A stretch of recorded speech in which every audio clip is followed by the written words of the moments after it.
संक्षिप्त शिव पुराण शतरुद्र संहिता।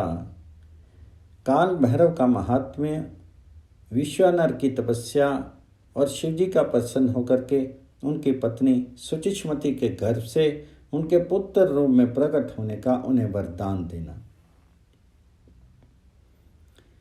तदंतर भगवान शंकर के भैरव अवतार का वर्णन करके नंदीश्वर ने कहा, महामुनि, परमेश्वर शिव उत्तम उत्तम लीलाएं रचने वाले तथा सत्पुरुषों के प्रेमी हैं। उन्होंने मार्गशीर्ष मास के कृष्ण पक्ष की अष्टमी को भैरव रूप में अवतार लिया था। इसलिए जो मनुष्य मार्गशीर्ष मास की कृष्ण अष्टमी को काल भैरव के सन्निकट उपवास करके रात्रि में जागरण करता है, वह समस्त पापों से मुक्त हो जाता है। जो मनुष्य अन्यत्र भी भक्ति पूर्वक जागरण सहित इस व्रत का अनुष्ठान करेगा, वह भी महापापों से मुक्त होकर के सद्गति को प्राप्त हो जाएगा।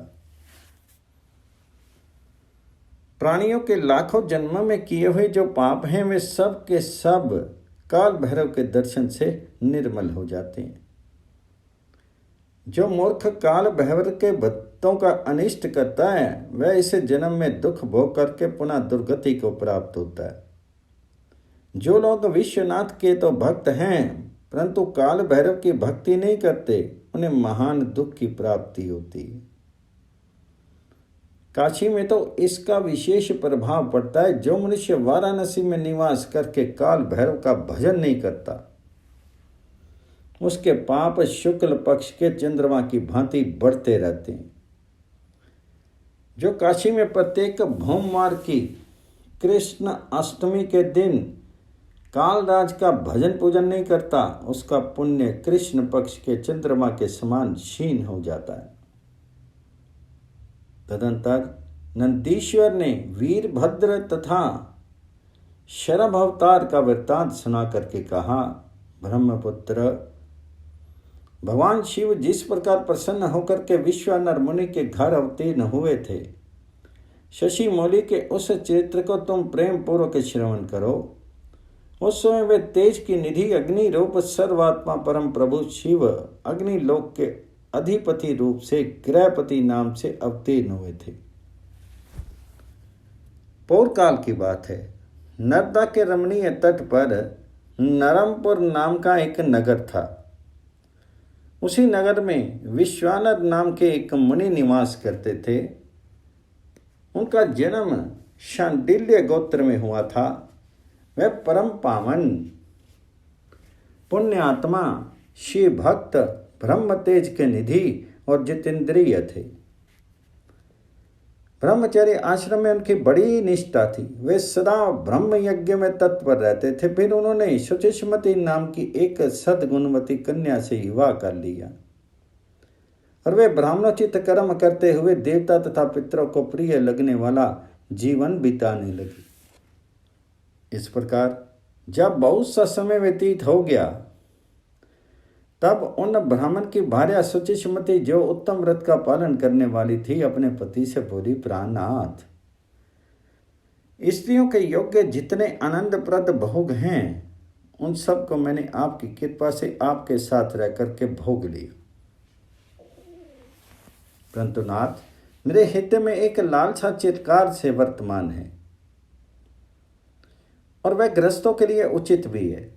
उसे आप पूर्ण करने की कृपा करें स्वामिन। यदि मैं वर पाने के योग्य हूँ और आप मुझे वर देना चाहते हैं, तो मुझे महेश्वर श्रीखा पुत्र प्रदान कीजिए।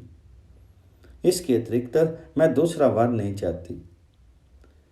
नंदीश्वर कहते हैं, मुनि, पत्नी की बात सुनकर के पुत्र व्रत प्रायणा ब्राह्मण विश्वानर क्षण भर के लिए समाधिस्थ हो गए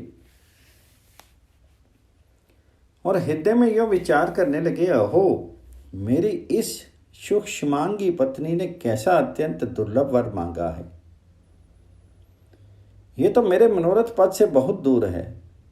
अच्छा, शिवजी तो सब कुछ करने में समर्थ हैं।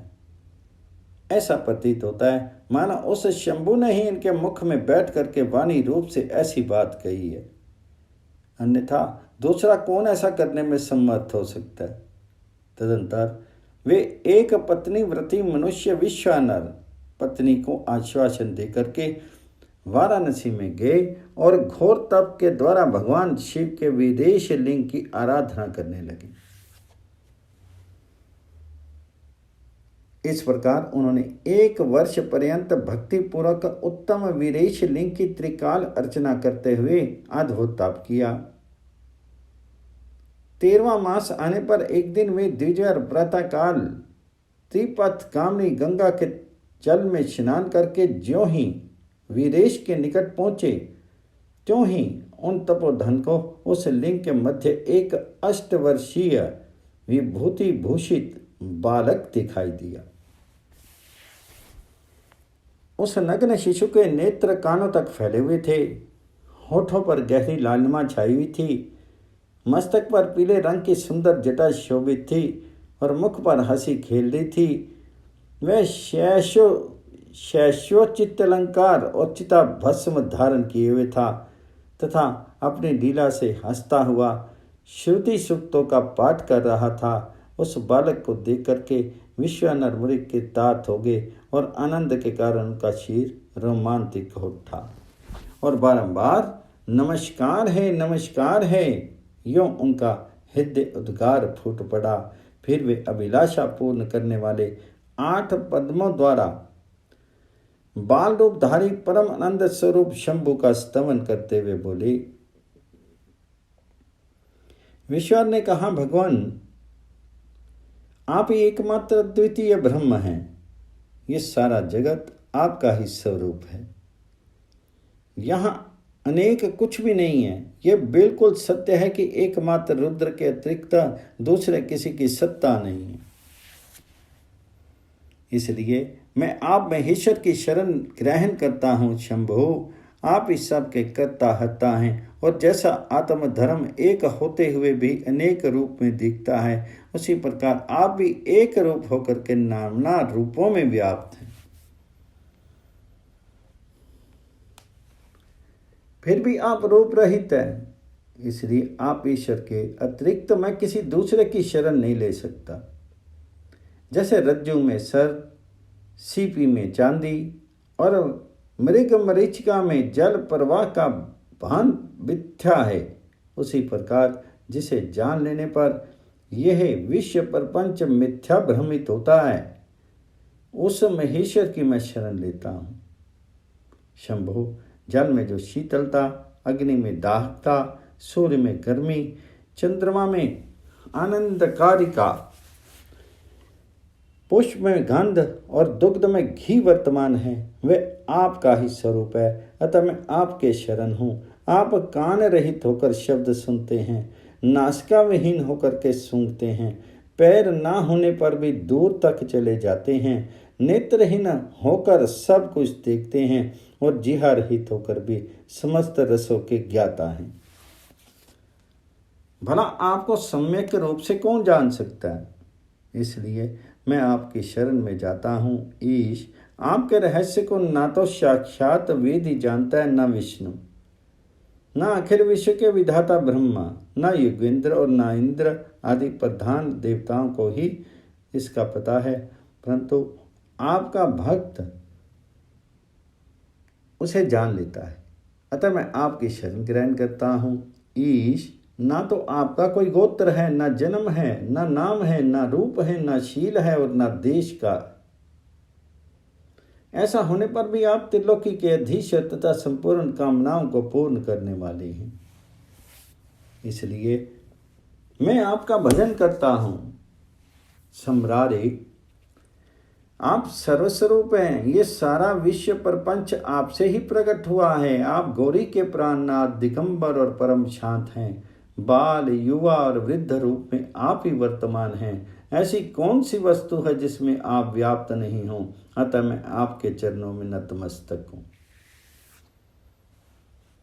नंदीश्वर कहते हैं, मुनि यों स्तुति करके विप्रवर विश्वानर हाथ जोड़ करके भूमि पर गिरना ही चाहते थे, तब तक संपूर्ण वृद्धों के भी वृद्ध बाल रूपधारी शिव परम हर्षित होकर के उन भूदेव से बोले।